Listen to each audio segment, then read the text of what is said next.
ফলহারিণী কালীপূজার দিন বাড়ির সদর দরজায় বেঁধে দিন এই একটি জিনিস। বাড়িতে যদি কোনো খারাপ শক্তি থেকে থাকে তা থেকে মুক্তি পেতে পারেন। নমস্কার বন্ধুরা, আজ চলে এসেছি আরও একটি নতুন ভিডিও নিয়ে। আশা করছি ভগবানের আশীর্বাদে সকলে ভালো আছেন, সুস্থ আছেন। তো বন্ধুরা, সামনেই কিন্তু আসতে চলেছে ফলহারিণী কালী পূজা। আর এই ফলহারিণী কালী পূজার দিন বাড়ির সদর দরজায় সকালে যদি বেঁধে দিতে পারেন এই একটি জিনিস, তাহলে কিন্তু সংসার থেকে কুশক্তি বা নেতিবাচক শক্তি একেবারে দূর হয়ে যাবে। তার আগে বলি বন্ধুরা, ভিডিওটি সম্পূর্ণ দেখতে একদমই ভুলবেন না এবং ভিডিওটি দেখার পরে ভালো লাগলে একটি লাইক করবেন এবং আমার চ্যানেলে নতুন হলে অবশ্যই চ্যানেলটিকে সাবস্ক্রাইব করে পাশে থাকবেন পরের ভিডিও পাওয়ার জন্য। তো বেশি দেরি না করে এবার চলে আসি মূল বিষয়ে।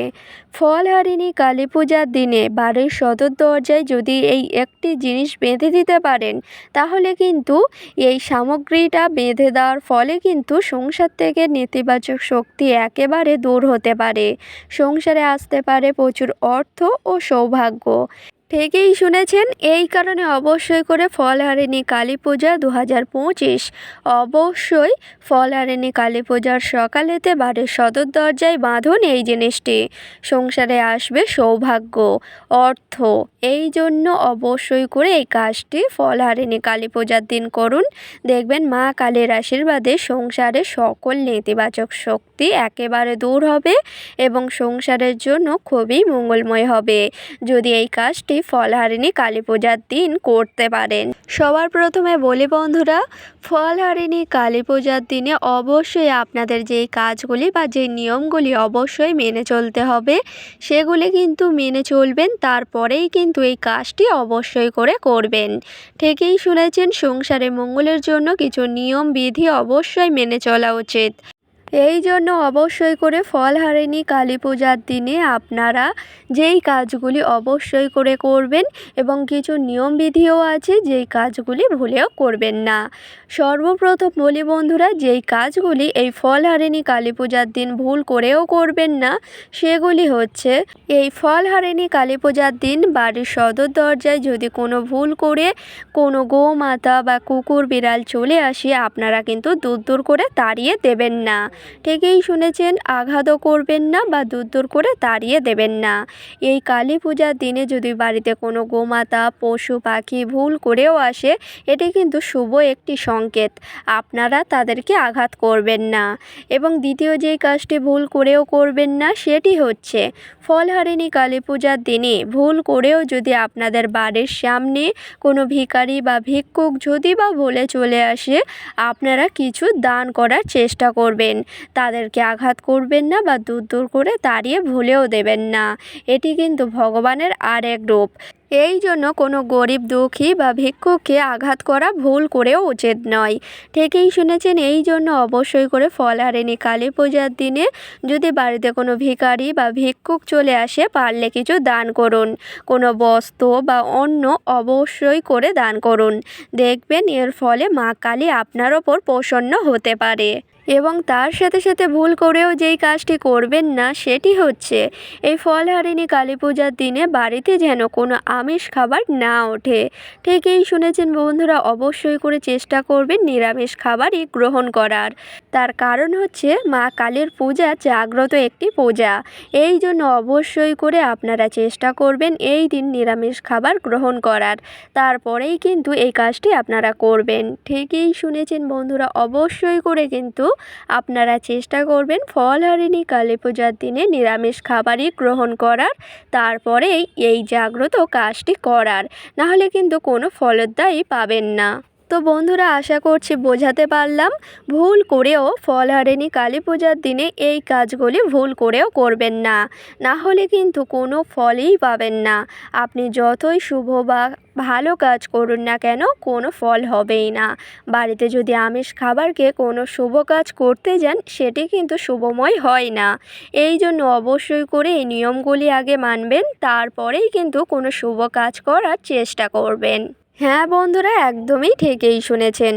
অবশ্যই করে কিন্তু ফলহারিণী কালী পূজার দিনে এই নিয়মগুলি অবশ্যই মেনে চলবেন এবং তার সাথে সাথে যেই কাজগুলি অবশ্যই করে করবেন সেটি হচ্ছে সর্বপ্রথম ফলহারিণী কালী পূজার দিনে বাড়িতে অবশ্যই সকাল সকাল ঘুম থেকে উঠতে হবে এবং বাড়ির কাজকর্ম সেরে অবশ্যই করে গঙ্গা থেকে সেই দিন চান সেরে আসতে হবে। গঙ্গা থেকে চান সেরে আসার পরে একটি শুকনো শুদ্ধ বস্ত্র পরে নেবেন। তারপর যেমন প্রতিদিনের নিত্য পূজা দিয়ে থাকেন তেমনই কিন্তু সকাল সকাল নিত্য পূজা করে নেবেন। যখনই পূজা সম্পূর্ণ হয়ে যাবে অবশ্যই তারপরেই কিন্তু এই কাজটি করতে হবে, অর্থাৎ বাড়ির সদর দরজায় বেঁধে দিতে হবে এই জিনিসটি, যার ফলে সংসার থেকে নেতিবাচক শক্তি দূর হতে পারে। তো প্রথমেই আপনারা সর্বপ্রথম সকাল সকাল ঘুম থেকে উঠে অবশ্যই করে কাজকর্ম সেরে বাড়ির যে সকল কাজকর্ম থাকে তারপরেই কিন্তু অবশ্যই করে গঙ্গা থেকে চান সেরে এসে বাড়ির পূজা সকাল সকাল সম্পূর্ণ করে নেবেন।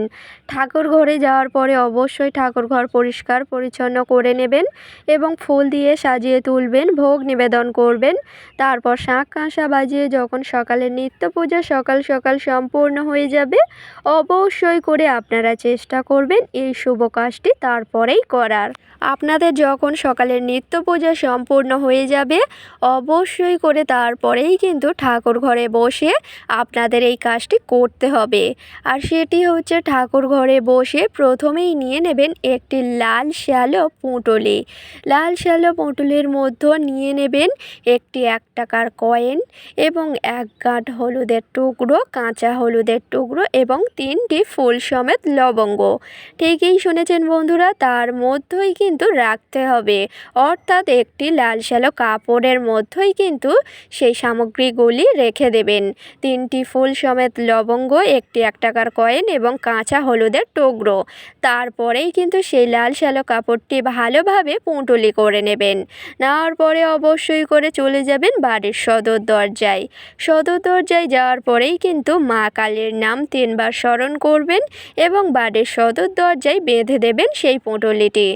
অবশ্যই করে কিন্তু ফলহারিণী কালী পূজার দিনে বাড়ির সদর দরজায় সকাল সকাল এই কাজটি করবেন বা এই জিনিসটি বেঁধে দেবেন। দেখবেন সংসার থেকে একেবারে নেতিবাচক শক্তি দূর হয়ে যাবে এবং মা কালীর আশীর্বাদে সংসারে আসতে পারে প্রচুর অর্থ ও সৌভাগ্য। আশা করছি ভিডিওটি সম্পূর্ণ বোঝাতে পারলাম। আপনারা অবশ্যই করে ফলহারিণী কালী পূজার দিনে অবশ্যই করুন এই কাজটি। মা কালীর আশীর্বাদে সংসার থেকে তো নেতিবাচক শক্তি দূর হবে এবং তার সাথে সাথে সংসারে আসবে প্রচুর অর্থ ও সৌভাগ্য এবং মা কালীর আশীর্বাদে আপনাদের সংসার হবে মঙ্গলময়। তো বন্ধুরা, আজকের ভিডিওটি ছিল এই পর্যন্ত। ভিডিওটি ভালো লাগলে লাইক করবেন, শেয়ার করবেন, কমেন্টে লিখে যাবেন জয় মা কালীর জয় এবং আমার চ্যানেলে নতুন হলে অবশ্যই চ্যানেলটিকে সাবস্ক্রাইব করে পাশে থাকবেন পরের ভিডিও পাওয়ার জন্য। সকলকে জানাই অনেক অনেক ধন্যবাদ।